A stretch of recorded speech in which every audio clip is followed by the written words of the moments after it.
함께 봉독했던 말씀 중심으로 뒤집어 보기라는 제목으로 은혜의 말씀을 나누겠습니다. 뭘 뒤집어야 될까요? 한번 뒤집어 볼까요? 뭘 뒤집으면 좋겠습니까? 글자를 뒤집어 보겠습니다. 여러분, 자살을 한번 뒤집어 보세요.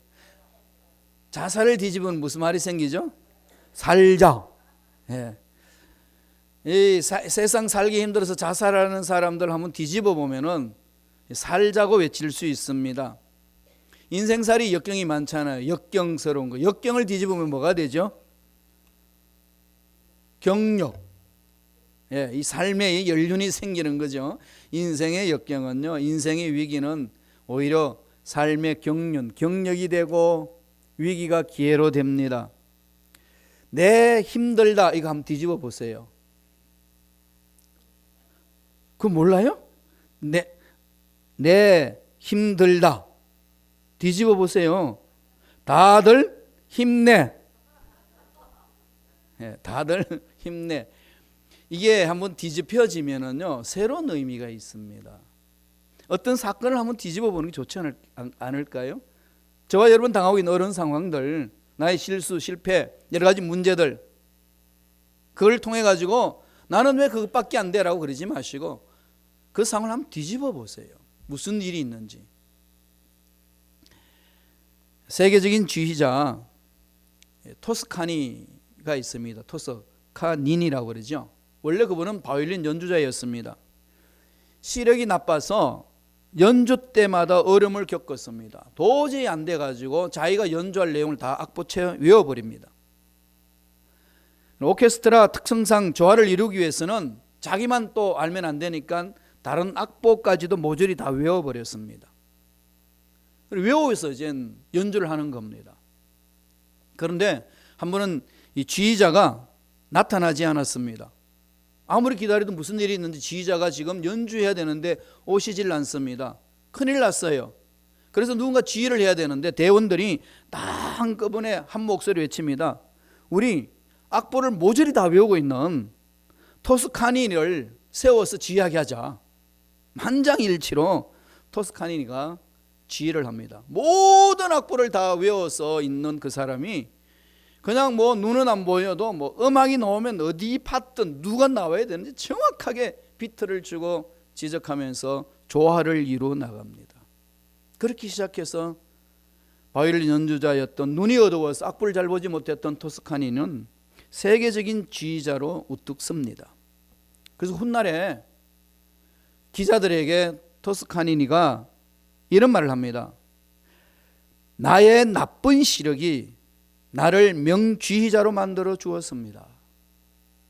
만약에 나는 나쁜 시력 때문에 연주를 제대로 못해 라고 거기만 머물러 있었더라면 명지휘자로 설 수 있었을까요? 토스카니는 그것을 뒤집습니다. 내가 시력이 나쁘니까 나는 악보를 다 외워버리라. 내 것만 외우는 것이 아니라 다른 파트에 있는 모든 영역들도 다 외워버리겠다고 결심하고 외워서 그렇게 연주를 했습니다. 그 결과 그는 위대한 지휘자로 우뚝 섭니다. 뒤집을 줄 아는 자가 찾는 복이죠.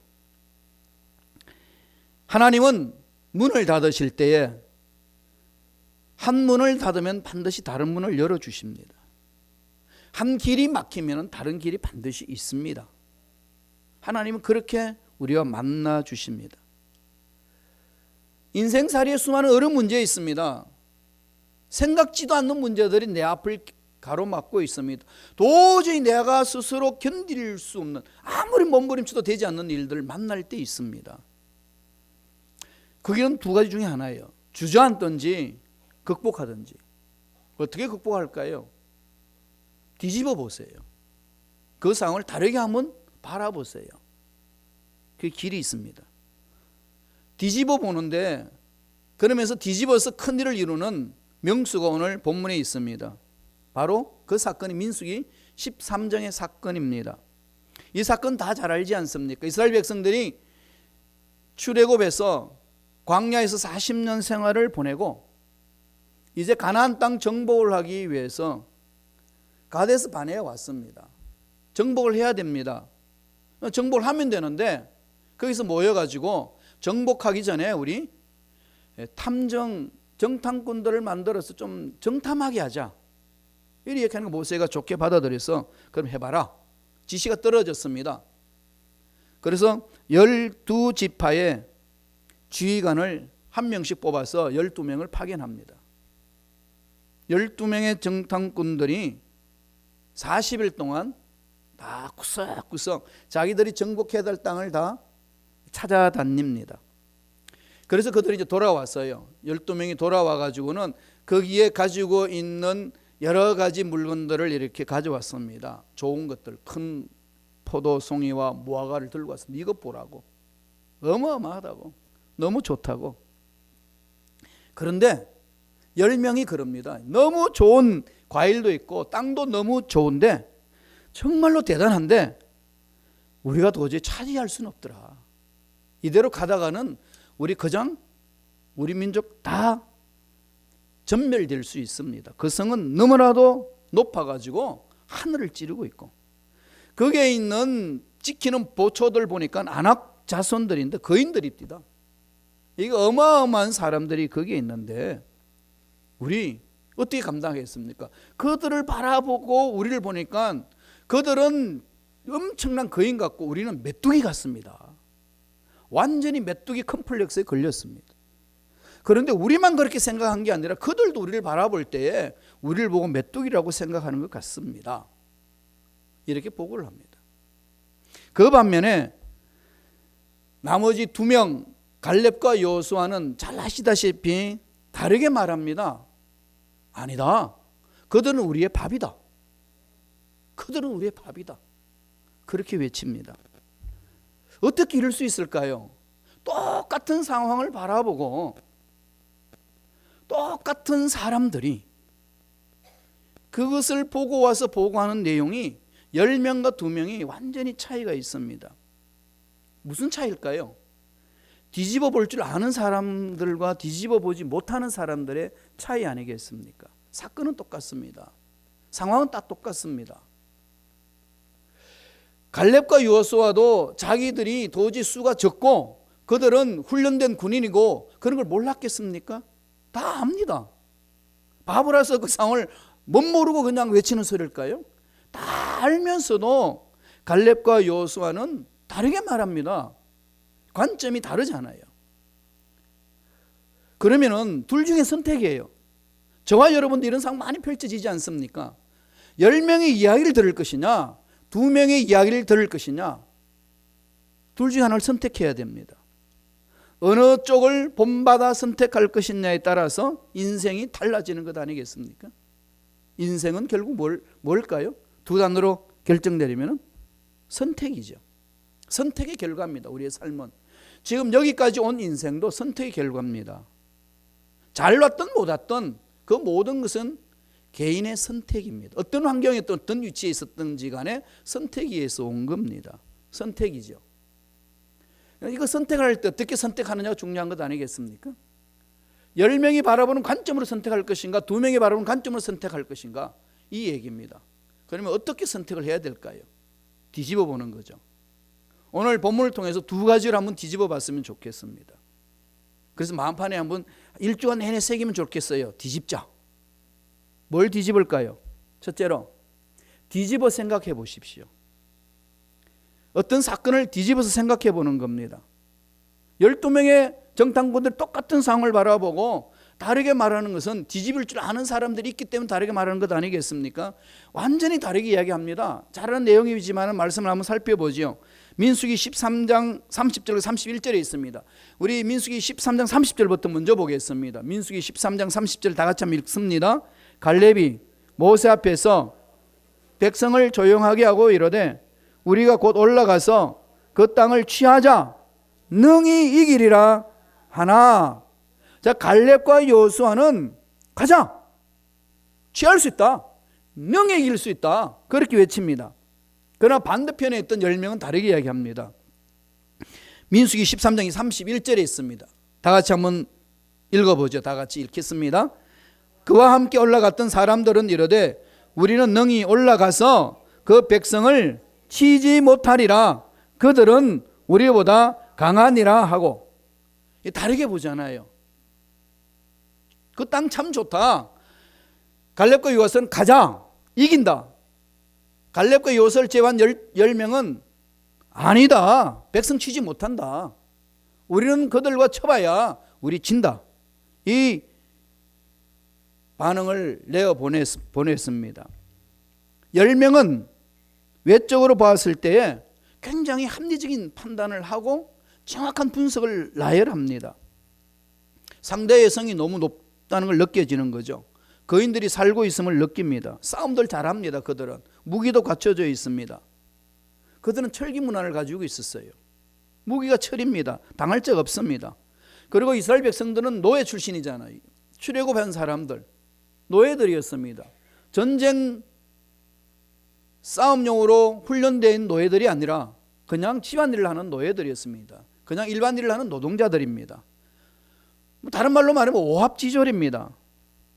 당연히 메뚜기 같이 느끼지 않겠습니까? 합리적인 판단이지요.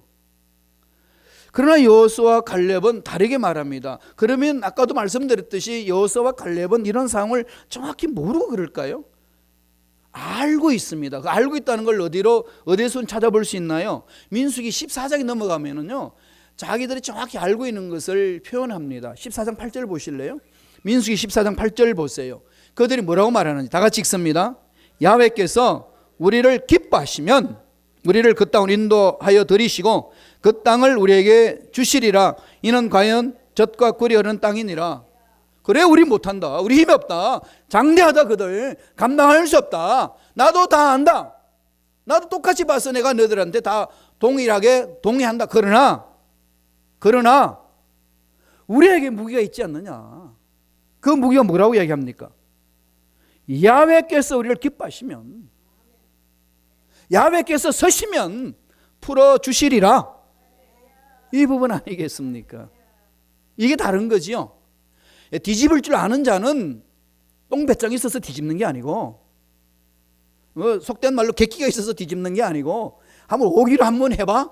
되든지 말든지 한번 해보지 뭐, 이렇게 해서 뒤집는 것이 아니라 어디에 근거해서 뒤집나요? 전능하신 하나님, 죽은 자도 살리시고 없는 것도 있게 하신 하나님, 하나님께 마음을 집중합니다. 하나님이 사용하시면 풀어지리라. 그렇게 뒤집잖아요. 그건 뒤집는 근거는요, 세상의 힘이 아니고 경력이 아니고 사람들 숫자가 아니라 전능하신 하나님이십니다. 하나님이 기뻐하시면 그렇게 분명히 우리의 앞길은 풀어주리라. 그런 지금 갈렙과 여호수아는 생각을 뒤집지요. 똑같이 12명이 똑같이 보고 온 것을 가지고 도저히 안 되겠다라고 동의를 합니다만, 그럼에도 불구하고 우리는 이럴 수 있다라고 뒤집을 수 있는 것은 뭐죠? 생각에서 하나님이 능력을 믿습니다. 그 생각 속에 하나님 능력이 있는 거죠. 상황을 다 분석해가지고 도저히 안 된다는 상황을 다 낱낱이 다 들춰내지만은, 그럼에도 불구하고 전능하신 하나님이 개입해 주실 때는 이것은 풀릴 줄로 믿습니다. 이 고백하는 것이 갈렙과 여호수아입니다. 그렇게 고백했더니 하나님이 그들을 어떻게 평가해 주시나요? 24절입니다. 민수기 14장 24절 한번 읽어보실래요? 민수기 14장 24절에 이렇게 고백합니다. 천천히 읽겠습니다. 그러나 내 종 갈렙은 그 마음이 그들과 달라서 나를 온전히 따랐은즉 그가 갔던 땅으로 내가 그를 인도하여 드리리니 그의 자손이 그 땅을 차지하리라. 하나님이 어떻게 평가하죠? 그들은 다르게 살지만은 갈렙은 또 다르다는 거죠. 내 종 갈렙은 그 마음이 그들과 달라서, 갈렙의 마음과 갈렙의 생각이 10명의 정탐꾼들하고는 다르다는 얘기입니다. 뭐가 다르죠? 전능하신 하나님을 계산에 넣잖아요. 10명의 정탐꾼들은 정확하게 상황을 분석했는데 그 속에 전능하신 하나님이 빠져 있고, 2명 속에는 전능하신 하나님이 그 자리에 임재해 있습니다. 이게 신앙이죠. 이 믿음으로 가는 겁니다. 우리가 무슨 힘이 있었어, 우리가 무슨 능력이 있었어, 우리가 무슨 돈이 많아서, 우리가 무슨 지식이 많아서 그 일을 감당하나요? 하나님은 사람의 숫자를 가지고 일하지 않으셨습니다. 사람의 지식을 가지고 일하지 않으셨습니다. 사람이 무슨 지식을 가졌던, 얼마나 젊었던 늙었던, 돈이 많든 적든 거기에 관여하지 않았습니다. 오직 관여하는 건 어디에 있나요? 전능하신 하나님을 믿는 믿음 안에 임재하셨습니다. 그게 하나님의 역사지요. 그러니까 나이가 많다, 나이가 어리다, 돈이 없다, 못 배웠다, 이건 하나님이 일을 하는데 핑계거리가 되지 못합니다. 믿음으로 살아가는 자들에게는 그게 문제가 되지 않는다는 것을 성서는 가르쳐 줍니다. 갈렙과 여호수아는 하나님의 약속은 반드시 이루어진다는 것을 확신한 거죠. 영적인 관점이 있냐 아니냐, 여기에 따라서 삶이 달라지지 않습니까? 그러니까 저와 여러분은 어떻게 되나요? 늘 내 마음속에 성령에 사로잡히는, 그래서 내 생각이 성령의 이끌림을 받는 그런 삶을 살아내셔야 됩니다.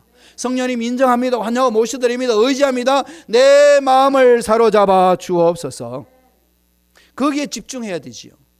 세상 문제에 집중하고 가진 것이 없는 것에 집중하고 연약한 내 자신에 집중하면은 어떻게 하나님의 위대하신 일들을 감당하겠습니까? 만약에 내가 돈이 많아서, 권세가 있어서, 학위가 있어서 그게 하나님 일하는데 기준이 된다면은 하나님 역사하지 않습니다. 필요가 없으니까. 그 속에 무슨 기적이 있겠습니까? 기적 없습니다. 중요한 건 하나님을 얼마나 신뢰하느냐. 하나님이 기뻐하시면 이 일은 반드시 이루어질 줄로 믿습니다. 이 고백이 중요하잖아요. 그렇다면 저와 여러분 2016년을 보내면서 어떤 생각 속에 살고 계십니까? 심리학자가요 이런 말을 했습니다. 인지적 편향성이라는 말을 만들었습니다. 인지적 편향성. 무엇을 하나 딱 보면 거기 필이 꽂히면 거기 집중해 버린다는 거예요. 사람이, 마음이 인지적으로 편향한다는 거죠. 한쪽으로 이렇게 치우치는 경향이 있습니다. 우리 대한민국 사람들은 그게 타혈적인 어떤 그런 기질이 있다가 보니까 정말 많습니다. 그래서 대화를 나누다 보면 흑백 논리가 얼마나 많은지 모릅니다. 저한테도 그런 게 많아요. 그걸 깨트리려고 무진장 노력합니다. 제가 시카고 오니까 날씨가 너무나도 좋아요. 왜 존재합니까? 제 성격하고 똑같아요. 덥든지 춥든지 얼마나 멋집니까? 이런 게 우리 민족성에 다 들어있어요. 너무 흑백 논리로 가다 보면은 하나님이 원하시는 그 일을 놓칠 때가 많이 있습니다. 한 치우치는 거죠. 그렇게 해서 부정적으로 이 속에 집어넣으면은요, 이 부정적인 시각만 생긴다는 거예요. 그래서 이 안에 무엇을 집어넣느냐에 따라서 달라진다는 거죠. 사탄이 우리를 공격해 올 때도 우리 마음의 생각에 사탄의 생각을 불어넣고 빠지고 사탄의 하수가 되도록 만듭니다. 요한복음 13장 2절에 바라보면은 가룟 유다가 예수를 배반하기 전에 뭐라고 그랬냐면 가룟 유다 마음에 예수를 팔려는 생각을 집어넣었더니 누가요? 사탄이. 이 마음과 생각의 관계를 잘 풀어주는 것이 요한이 풀어주고 있습니다. 예수를 팔려는 생각을 가룟 유다의 마음에 넣었다는 겁니다. 사탄이. 마음은 뭐고 생각은 뭘까요? 성경에서는 마음과 생각을 나눠서 말하기도 하고 마음과 생각을 같이 가기도 합니다. 마음은 전번에 살펴봤듯이 히브리 말로 뭐라고 그랬죠? 레브라고 되어 있지 않습니다. 레브를 그대로 번역하면 뭐가 될까요? 하트, 심장입니다. 심장. 이 히브리 민족들은 이 하나님과의 관계를 맺을 때 내적인 표현을 할 때에 내면의 이 내장들과 관계를 많이 씁니다. 양심 그럴 때는 킬리한데 신장을 말합니다. 걸러내는 거. 뭔가가 유사하지요. 마음을 레브로 해서 하트로 표현합니다. 그런데 정확해요 이게. 그래서 생각하고 마음이 따로 놀 때 있잖아요. 언제 따로 놀죠? 좋은 예가 부부싸움이에요. 부부싸움하고 나면은 어떻게 되죠? 마음이 상하잖아요. 그래가지고 침대에 눕습니다. 누워서 잠을 자요. 밥때가 돼도 안 일어납니다. 그런데 밥때가 되면 뭘 해야 되는지 아나요? 모르나요? 머리는 다 알아요. 안다는 분들, 다 경험하신 분들은 안 해요. 다 압니다. 그래서 누워있어 입을 덮고 쓰고 있으면 식구들이 밥을 먹지 못한다는 걸 알까요? 모를까요? 다 알아요. 그럼 양심이 있으면 일어나서 밥을 해야지. 할까요? 안 할까요? 어떻게 잘 알죠? 안 합니다. 왜요? 마음이 삐지니까. 생각은 알지만은 마음은 안 따라갑니다. 그래서 잠언서 4장 23절에 물어 지킬 만한 것보다 더욱 내 마음을 지키라. 마음이 삶을 지배하거든요. 마음이 삶을 지배합니다. 물론 생각이 마음을 이끌 때도 있지만은 우리 모든 삶이 마음이 생각을 이끌어갑니다. 삶을 마음이 지배하는 거거든요. 그 마음 속에 그래서 사탄이 들어와 가지고요, 넌 안 돼, 이건 할 수 없는 거야, 생각을 불어넣고 빠져버립니다. 그러면 나는 그렇게 부정적인 사람으로 자기 스스로 그렇게 판단해 버립니다. 그렇게 생각하면서 사는 거예요. 당하는 거예요. 그러면 그 문제 앞에서 하나님 전능하심을 잃어버리는 겁니다. 어떻게 해야 될까요? 갈렙처럼 뒤집어 보는 거죠. 뒤집어 보세요. 어떻게 뒤집느냐고요? 하나님을 붙들고요. 전능하신 하나님을 바라보고 상황은 안 된다고 말하지만, 경험은 안 된다고 말하지만은, 전능하신 하나님이 함께 하시면은, 하나님이 풀어주시면 될 줄로 믿습니다. 이렇게 뒤집는 거죠. 이게 생각으로 뒤집는 걸 말합니다. 이스라엘 백성들이 죄악을 범했을 때 예레미야 선지자를 보내가지고 그들에게 심판하게 합니다. 왜 심판을 받는지 이유를 가르쳐 줍니다. 그 이유에 이렇게 이야기합니다. 예레미야 6장 19절이에요. 예레미야 6장 19절 읽어볼까요? 땅이여 들어라, 내가 이 백성에게 재앙을 내리리니 이것이 그들의 생각의 결과라.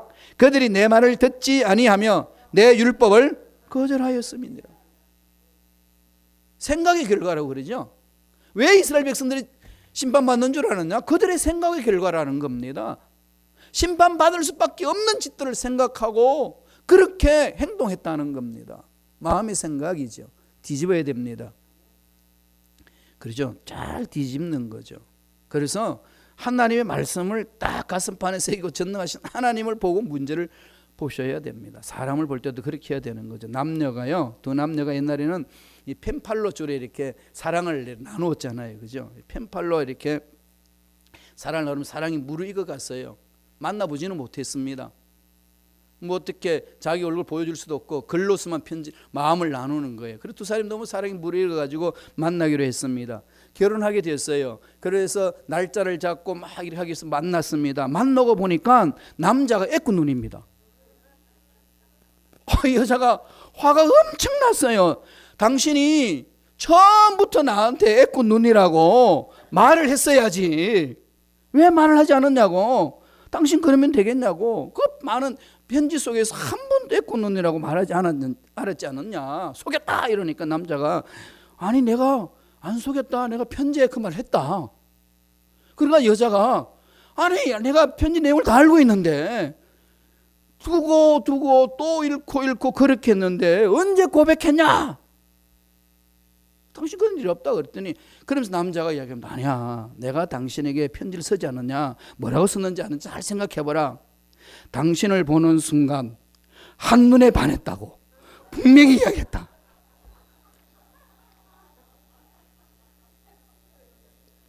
한눈을 집중하면 되거든요. 그럼요. 전능하신 하나님 앞에 전능하신 하나님을 한눈으로 보면 되지. 왜 안 된다는 눈을 보고서 흔들려야 될까요? 우리의 삶은 전능하신 하나님께 집중할 때 뒤집을 수 있습니다. 한 눈은 하나님께 집중하고 다른 눈은 다른 데 또 안 되는 세상에 집중하니까 이게 머리가 혼란스러운 거예요.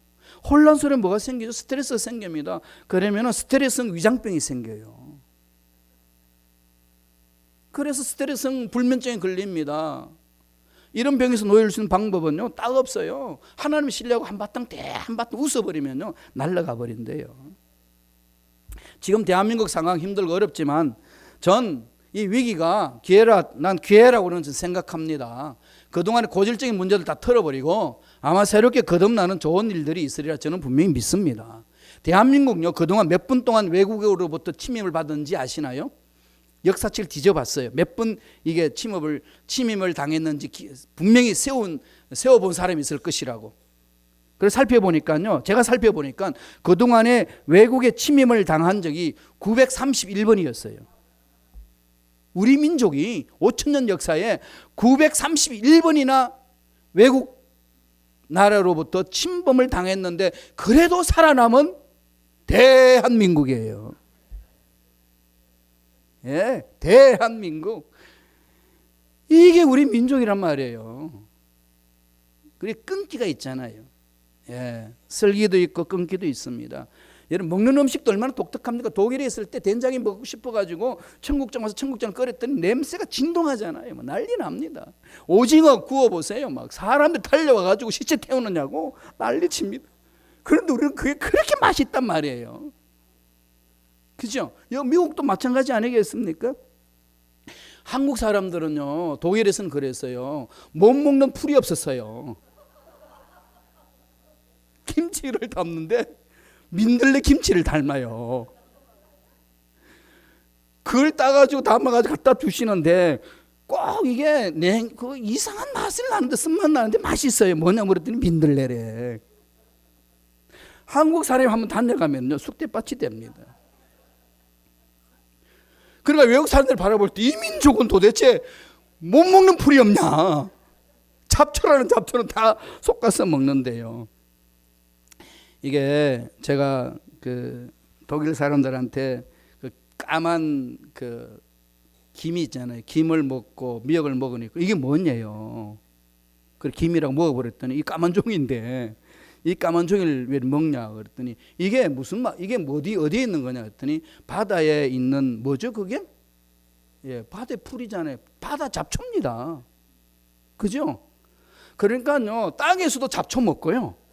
바다에서도 잡초 먹어요. 뭐든지 다 건져 먹어요. 그래서 우리 민족은요 다 먹어버립니다. 아까 갈렙이 그랬죠. 이들은 우리의 밥이다 그랬잖아요. 우리 민족이 그래요. 이 세상은 다 밥이에요. 그렇잖아요. 그래서 뭐 말하는 것도 다 그렇게 하지 않나요? 고생했다 그럽니까? 예, 먹었지. 먹었대요. 망했다는 건 뭐죠? 물 말아 먹었어. 그 쫄딱 망했다고 그런 걸 가서 쫄딱 말아 먹었어. 말아 먹다고 그러잖아요. 그죠? 뇌물도 먹어요. 욕도 먹고, 감동도 먹고, 나이도 먹고요. 다 먹습니다. 그래가지고 사람이 좀 이상하면 싱겁다 그래요. 구도새를 뭐라고 그러죠? 짜다. 다 음식과 관계있잖아요. 먹는 거 관계있죠? 그래가지고 그냥 마음에 안 들면 밥맛이야 저놈은. 그러죠? 대화 나누다가 또 그러잖아요. 맛이 갔어 쟤. 또 맛타랑이에요. 우리 민족이 대단하잖아요.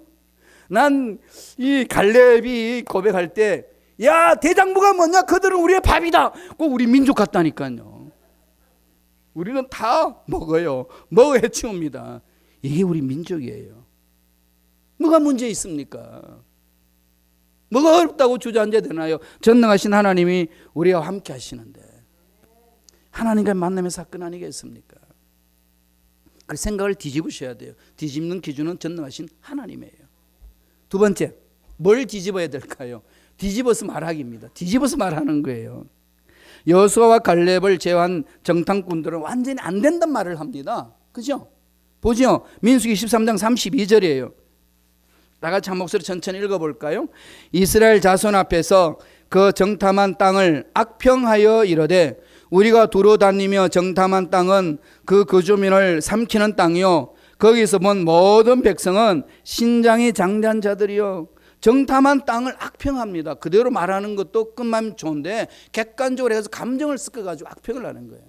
안 된다는 거지. 그러면서 33절 보세요. 뭐라고 또 이야기하나요? 다 같이 읽습니다.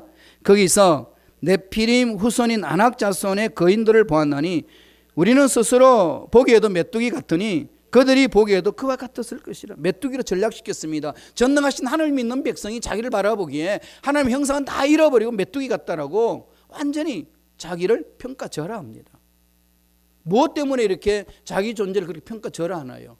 상황 보고 문제 보고 상대들하고 비교해가지고 난 안 돼 그렇게 이야기합니다. 이렇게 악평하니까 이렇게 말을 잘못하니까 그 말을 들은 백성들은 어떻게 하나요? 절망 속에 빠집니다. 어느 정도 절망인지 보세요. 민수기 14장 1절에 가면은요 이런 말을 합니다. 민수기 14장 1절 다 같이 읽어보지요. 온 회중이 소리를 높여 부르짖으며 백성이 밤새도록 통곡하였다. 밤새도록 매달려야 되는데 하나님께 밤새도록 땅을 치면서 통곡합니다. 죽었다는 거죠. 왜 우리를 여기서 저 인간들의 칼을 맞아서 죽어야 되나? 차라리 그냥 죽게 놔두지. 애굽 땅에서 죽는 게 낫고 광야에서 차라리 죽었으면 좋지. 왜 여기서 죽어야 되냐? 왜 이런 일이 일어났나요? 악평했어. 말을 자기 감정에 실어가지고 능히 이기지 못하리라. 그동안에 하나님의 기적을 체험했던 이스라엘 백성, 홍해를 건넜던 기적, 홍해를 건너기 전에 출애굽하기 전에 그 10가지 재앙에서 벗어난 기적, 광야에서 지냈던 하나님의 보살피시는 은혜, 깡그리째 다 잊어버리고 오직 나타난 내 눈앞에 드러난 그 문제 앞에서 절망해버립니다. 능히 이기지 못하리라. 어떻게 됐나요? 두 부류가 생겼잖아요. 능히 이기리라, 능히 이기지 못하리라. 어떻게 됐죠? 그렇게 말하고 믿은 대로 됐습니다. 능히 이기리라. 이겨서 갈렙과 여호수아는 가나안 땅 들어갔습니다. 능히 이기지 못하리라. 그렇게 믿고 그렇게 말한 인간들은 다 죽었습니다. 결과는 뭐죠? 그렇게 믿고 그렇게 말한 대로 된다는 것을 성서는 가르쳐 줍니다. 그래서 하나님이 10명이 모여서 안 된다고 외치고 백성들이 통곡하는 그 상황 속에서 하나님이 너무나도 고통스러워가지고 이런 말씀을 하십니다. 민수기 14장 11절에서 이런 말을 하십니다. 한번 읽어보세요. 다 같이 읽겠습니다. 야훼께서 모세에게 이르시되 이 백성이 어느 때까지 나를 멸시하겠느냐? 내가 그들 중에 많은 이적을 행하였으나 어느 때까지 나를 믿지 않겠느냐? 믿지 않겠느냐고 말씀하시면서 뭐라고 말씀하십니까? 나를 멸시하느냐? 왜 너희들은 나를 멸시하느냐 그럽니다. 그들이 뭘 멸시했는데 뭐 어떻게 하나님 앞에 멸시했습니까? 멸시했다는 말이 뭐죠? 말씀을 안 믿는 걸 말하지 않습니까? 하나님의 전능하심을 무시하는 것 아니겠습니까? 여태까지 전능하신 걸 봤는데, 여태까지 에베네셀 하나님이 걸어주셨는데, 여기까지 오게 하셨는데 지금 내 앞에 부닥치는 문제 앞에서 절망해버린다면 전능하신 하나님 앞에 하나님을 멸시하는 것이라고 하나님은 평가하고 있습니다. 어떻게 해야 되나요? 뒤집어야죠. 말을 뒤집어야 됩니다.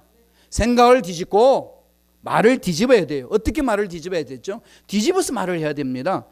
민수기 14장 27절에 하나님이 너무 고통스러운 게 이렇게 말합니다. 한번 읽어보지요. 나를 원망하는 이 악한 회중에게 내가 어느 때까지 참으랴? 이스라엘 자손이 나를 향하여 원망하는 바 그 원망하는 말을 내가 들었노라. 말을 들으셨습니다. 말을 듣고 나서 하나님은 엄청난 경고와 또 반대편에 있는 사람한테는 축복을 선포해 줍니다. 그게 무슨 말씀이죠? 제가 늘 여러분이 강조했던 말씀, 민수기 14장 28절 말씀. 전 제 인생의 지표예요. 읽어볼까요? 민수기 14장 28절. 그들에게 이르되 야훼의 말씀에 내 삶을 두고 맹세하노라. 너희 말이 내 귀에 들린 대로 내가 너희에게 행하리니. 어마어마한 거죠. 어마어마한 심판의 말씀인 동시에 어마어마한 축복의 말씀입니다. 믿지 않는 사람들은 말한 대로 되게 만들어주신다는 거고, 믿는 사람들에게는 믿고 말하는 대로 되게 해주신다는 겁니다. 그럼 믿고 말하는 그 사람들은 어마어마한 복이 아니겠습니까? 결과는 어떻게 됐죠? 그대로 됐습니다. 안 된다고, 감당할 수 없다고 그렇게 절망하며 낙심하며 부정적인 말을 선포했던 그들은 그대로 안 되는 것을 경험하고, 된다, 전능하신 하나님이 우리를 기뻐하시면 된다, 가자 라고 믿고 간 자들에게는 그대로 됐습니다. 하나님의 역사입니다. 에이, 뭐 그렇게 될까? 예, 그러면 그대로 되는 거예요. 그건 저와 여러분의 신앙의 고백에 따라 이루어집니다. 조심하세요. 말 한마디 한마디 조심해야 됩니다. 최근에 굉장한 흥미로운 실험 결과를 한 것을 제가 보았습니다. 그 주제가 뭔가 하면은 나이가 들면 기억력이 떨어지는가 떨어지지 않는가, 이 주제였어요. 여러분 어떻게 생각하시나요? 답하지 마시고 곰곰이 한번 생각해 보세요. 나이가 들면 기억력이 떨어지는가 떨어지지 않는가. 참여자들 두 부류로 나누었습니다. 설문조사를 했는데요, 그들에게는 이 실험이 무엇인지를 가르쳐 주지는 않았습니다. 그냥 어떻게 생각하느냐 그 질문을 던지고 그들의 주소를 적고 그들의 삶의 스타일을 우리가 좀 살필 수 있도록 기회를 달라고. 그렇게 해서 수년 동안 연구를 했습니다. 수년을 연구하고 결과를 봤습니다. 어떤 일이 있었을까요? 믿음대로 됐어요. 나이 들면 기억력이 떨어진다 믿음을 가진 사람들은 그대로 됐고요. 나이가 들더라도 기억력은 떨어지지 않을 수 있다고 생각한 사람은 기억력이 안 떨어졌대요. 그건 선택은 저와 여러분이 하는 겁니다. 실험의 결과예요. 그래서 내는 나이가 들면 다 망가지지라는 생각하는 사람들은 내가 망가지는 것을 볼 수 있고요. 나이가 들어도 내는 망가지지 않아 라고 믿는 사람은 그대로 그렇게 유지한대요. 그래서 최근의 연구는 뇌는 근육 같아서 쓰면 쓸수록 발달한다고 결론을 내렸습니다. 어떤 걸 선택하실까요? 뒤집어야죠. 말을 뒤집어야 됩니다. 말을 뒤집지 않은 것은 이런 말 했다 저 말 했다는 소리가 아니라 뒤집어서 말하라는 겁니다. 사람을 바라볼 때 저 인간 못 써 그러지 말고 저 사람 쓸모가 있는 부분이 있어. 이렇게 뒤집어서 말하라는 거예요. 저 사람은 욕을 너무 잘해. 이렇게 보지 말고 욕 안 할 때도 많아. 이게 뒤집어서 말하는 게요. 그 사람을 다르게 만들어냅니다. 이건 예수님이 쓰신 방법이에요. 베드로가 주님 앞에 왔을 때에 베드로를 바라보고 야 너는 개바다. 너는 베드로다 이러지 않았습니다. 시몬 보고 뭐라고 표현했나요? 장차 개바라 하리라. 지금은 아니야. 장차 되리라. 가능성을 던져줬습니다. 그러나 그 과정 속에는 엄청나게 어려움을 겪었습니다. 곤두박질 쳤어요. 그러나 결국 성령의 능력 안에서 장차 베드로가 됐습니다. 위대한 사도로 쓰임 받았습니다. 따라서 저와 여러분들 어떻게 할까요? 뒤집어서 말을 할 줄 아는 그런 일꾼들 되시기를 축원합니다. 하나님이 기뻐하시는 것은 바로 그겁니다. 뒤집어서 말하기. 사람에 대해서 평가할 때 뒤집어서 말하기. 내가 여태까지 경험한 것이 있으면 그 경험대로 말을 내받지 마시고 하나님의 능력 안에서 변화될 수 있다는 사실을 믿고 뒤집어서 말함으로 하나님이 예비하신 기적을 체험하는 저와 여러분 되시기를 간절히 축원드립니다.